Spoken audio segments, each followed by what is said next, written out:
What's up, everybody? It's Luke James, not the singer. If you're looking to contact me, you can hit up this email that's right here. But today I'm going to hit you up with my thoughts and opinions on this new album from Kanye West called Donda.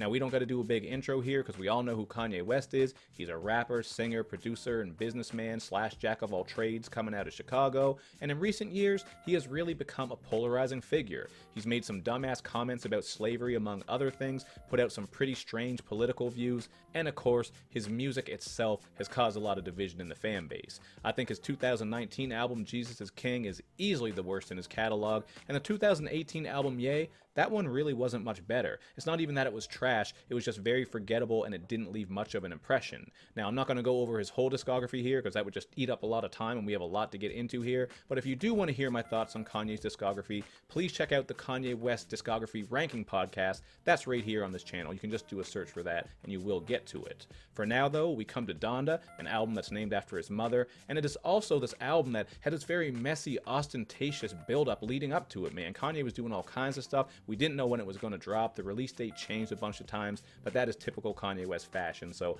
I don't think people were too surprised by that. Another thing that I noticed right away when I went to this album is that the runtime immediately made me shiver, because 27 songs over 2 hours almost rarely goes over well, and that's the case here, man. There is just so much filler here. There is more filler here than those bad lip injections that IG models get that leaves them looking like Magikarp. But let's break down the positives here before we get into the negatives, and I think most of the positives come from the features. As I listened through this, Kanye West often felt like an afterthought on his own album. Westside Gunn and Conway steal the show on Keep My Spirit Alive. You have Roddy Ricch with a strong performance on Pure Souls. I really like this one because it has a bouncy, uplifting feel to it. And then on Juna, we get a quality verse from Lil Durk. I really appreciated his introspection on here as he was rapping about how his money and success does not take away from the pain that he's felt from losing friends. Really a dope verse there. And this beat on Juna, it also reminded me a lot of Say You Will from 808s and Heartbreak. Did anyone else get that? Because I got it instantly just from that beat boop sound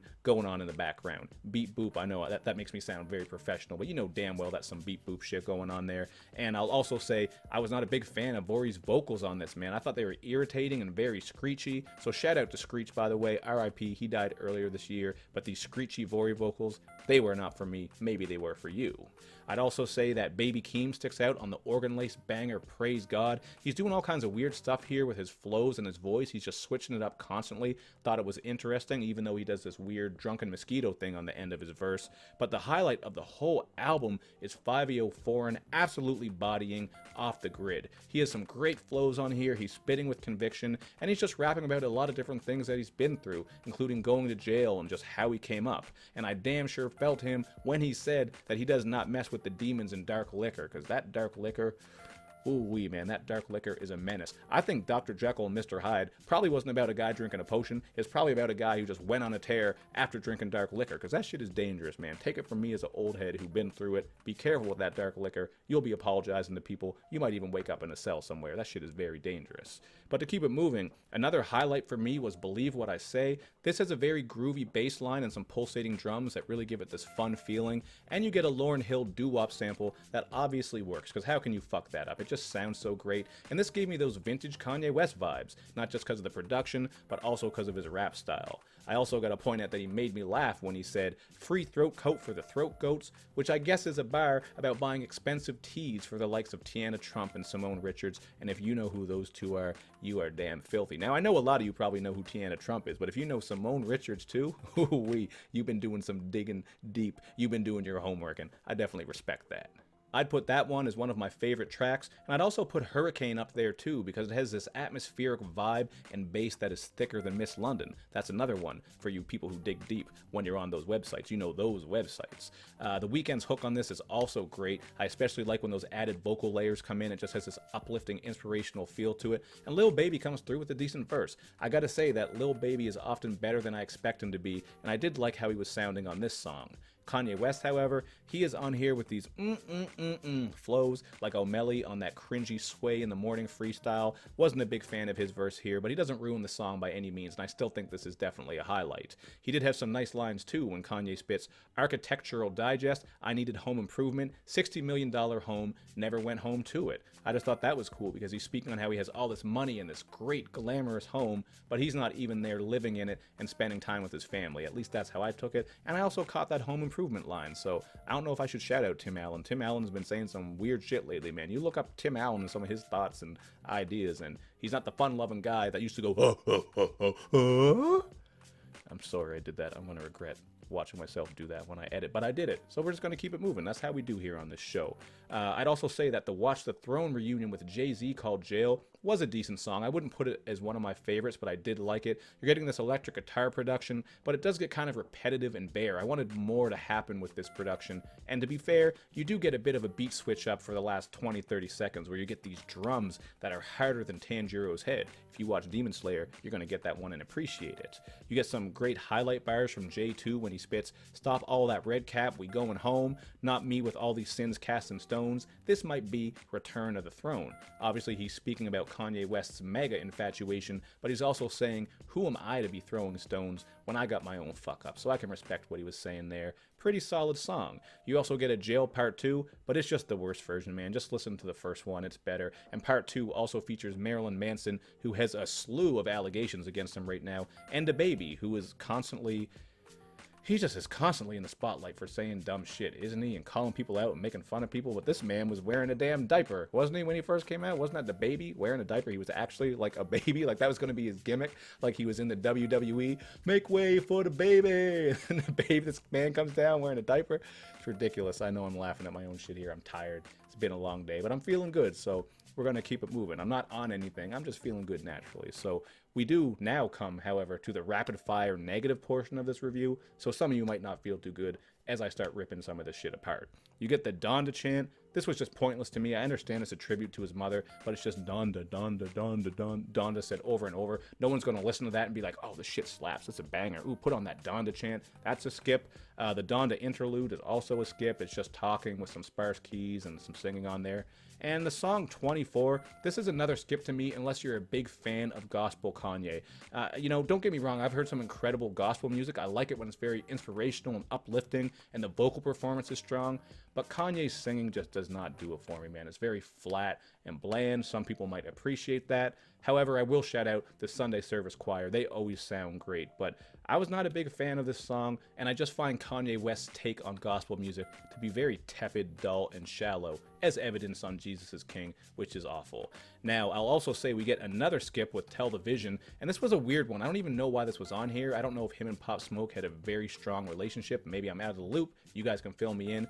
But it's just this posthumous Pop Smoke snippet, say that 10 times fast, where it's not even Pop Smoke at his best. It's just this little snippet that comes on and is easily a skip. So these are some of the moments on here that I immediately did not care for. You can file No Child Left Behind under that tepid gospel umbrella as well. This one was not memorable to me. And while I thought Lord I Need You would be another religious track, it's actually not. It's a track about Kim and Kanye's relationship, or as he refers to it as the best collab since KFC and Taco Bell, which is actually a pretty damn good collab. Till that time comes to take a shit, you're going to regret that collab right there, man. You're going to be shitting out that popcorn chicken and the burrito and the cheese and all that. It ain't going to be good for your asshole, but it's definitely good for your mouth. That sounded fucked up. Anyway, we'll keep that in there. To keep it moving along, I would say my least favorite song on here, now that we're at that point, is Junya. I just thought the beat on this was terrible. It's very cheesy and chintzy. I'd put this as one of the worst songs I've heard all year, but I know I'll be in the minority there because this is one of those bouncy, fun ones with Playboi Carti on there with one of his screechy, repetitive verses. I know some people really enjoy that sound. I just don't care for that sound, so keep that in mind. If you like Playboi Carti in this wacky style, maybe you'll appreciate it. You are getting more of those O'Malley flows from Kanye West. And there's a part 2 to this track that's just pointless. It's not any better. So I don't know why he's got all these part twos that really don't work out that well compared to the first one. It's the same thing with Okay Okay. This song to me just has low tier rapping. It also has this beat that doesn't go anywhere. I didn't care for the production on it. And it has a part two as well. So it's just like getting a second slop of flavorless gruel on your plate that you didn't ask for with some of these songs. But I'm sure I'm in the minority on that because, hey, Kanye West to some people is a genius who can do no wrong. I respect it. I just did not care for this, so I got to give my take, and then you can go watch all the reviews and where people are praising it. I'm sure a lot of people like this more than me, and that's fine because it is how it is, man. That's how the review game works. Now, speaking of praise, I've seen a lot of people praise the production on here as being so excellent and extravagant, but I found the more I listened to this, the more bored I got with it. I thought this album got kind of dull. It's just so long. It felt like a marathon. It felt like a chore. And in some spots, it does get kind of samey and dry, especially compared to Kanye's best work, but that's just my opinion on it. I did like the Graduation S production on New Again, though. I will say that was a fun and bright track, although I gotta point out that the opening bars on this are terrible. It sounds like Chance the Rapper wrote that shit in crayon and then slid it to Kanye as Kanye spits. If I hit you with a WYD, you better not hit me with a HEY. It better be like hi with a bunch of I's or hey with a bunch of Y's. You know, for all the stuff that Kanye West has been through, I was just hoping for some more interesting moments here. I already mentioned that I found the singing to be kind of bland, and I don't find his rapping to be that much better. There's a lot of moments in his verses where he's just repeating things, filling it in with or ah or just whatever, just kind of sloppy, lazy verses. Although, you know, I do appreciate some of the content that he does put on here, like on Jesus Lord, where he's speaking on the loss of his mother and his mental struggles. Meanwhile, you have Jay Electronica on here with a verse where you need a goddamn bookshelf with encyclopedias to understand it, or maybe I'm a dumbass. That's possible. I'm a dumbass in my own way, but I didn't understand half the shit that he was getting at. Obviously, Jay Elec's been known to do that. He has some nice flows, though. But this is just such a long song, man. For as long as it is, I just wish there was more going on with the beat, some layers and switch-ups and stuff like that. And oh yeah, there's also a part 2 to this song that's even longer. It's like 12 minutes. It does have some quality verses from the Locks, but by the time you get to that, I mean, I don't know. Do you even care at that point? Maybe you do. Working on this review just felt like a chore after a while because it's so long, man. It's just such a long album. I listened to it over and over. I went over Genius. I put my hardest work into this. I worked on this for a couple of days. This is what I came up with, but obviously there's no way for me to touch on every song and everything going on because there's lots of stuff. But in the end, I did not really care for this one. I think it just has way too much filler. It needs a good trim more than 70s porno bush. So I'm going to give this one a 5 out of 10. I think it is a lower tier Kanye West album. There's this grandiose, gaudy presentation and build up towards this one. But I don't know. I didn't find this to be a spectacular event, but I feel like I'm going to be in the minority here because I've seen a lot of people raving about it, really loving it and getting into it. And I respect that, man. I appreciate that people love this and are taking something from it because we're not all going to agree on everything. And I know, man, I'm a bit of an old head. I can be kind of a fuddy-duddy sometimes. I don't know. Sometimes I just wonder if it's a generational thing, too. I mean, those of us who grew up hearing the best of Kanye in his earlier work, like when it was coming out, probably have a bit more, a bit more of a different take on Kanye. Not to say he has to do that same style and sound anymore, but when you came up on the best of Kanye, some of these later projects just do not hit. Whereas if you're a bit younger and you had to go back to hear that first stuff, it might not hit the same for you. Maybe you got into Kanye, a couple albums in, so the sound you like from him and your expectations are different.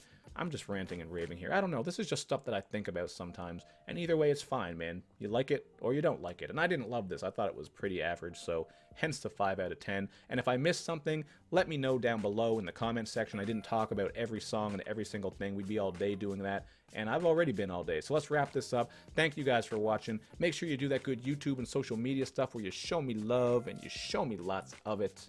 Thank you for watching once again, and I will see you next time. We got that Certified Lover Boy coming up next, man. We're going to be reviewing that when that drops.